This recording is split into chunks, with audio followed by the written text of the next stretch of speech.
नमस्कार. खरंच महाराष्ट्रात हे चाललंय तरी काय? अश्लील व्हिडिओ दाखवून विद्यार्थिनींना केला अयोग्य स्पर्श. शिक्षकाकडूनच 6 मुलींचा विनयभंग. सविस्तर बातमी पुढे पाहण्याआधी चॅनलवरती तुम्ही नवीन असाल तर आपला आरजी मराठी न्यूज चॅनल जरूर सबस्क्राईब करून घ्या. ठाणे जिल्ह्यातील बदलापूर या ठिकाणी एका नामांकित शाळेत 2 चिमुकल्यांवर लैंगिक अत्याचार केल्याची घटना काल 20 ऑगस्ट रोजी घडली. ही घटना घडल्यानंतर संपूर्ण राज्यभर या घटनेचे पडसाद उमटले. घटनेचा जाहीर निषेध करून आरोपींना लवकरात लवकर फाशी झाली पाहिजे यासाठी लोक रस्त्यावर येऊन आंदोलने करत आहेत. या घटनेने संपूर्ण राज्यभरात संतापाची लाट उसळलेली असताना आता आणखी एक धक्कादायक घटना अकोला जिल्ह्यातून समोर आली आहे.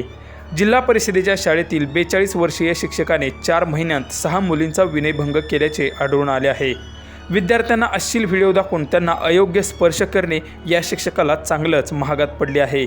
पीडितांपैकी एकाने 1098 या चाइल्ड हेल्पलाईनवर कॉल केल्याने बाल कल्याण समितीने शाळेमध्ये येऊन विद्यार्थ्यांच्या सोबत चर्चा केली.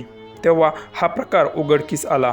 आरोपीचे नाव प्रमोद सरदार असून त्याला उरल पोलिसांनी अटक देखील केली आहे.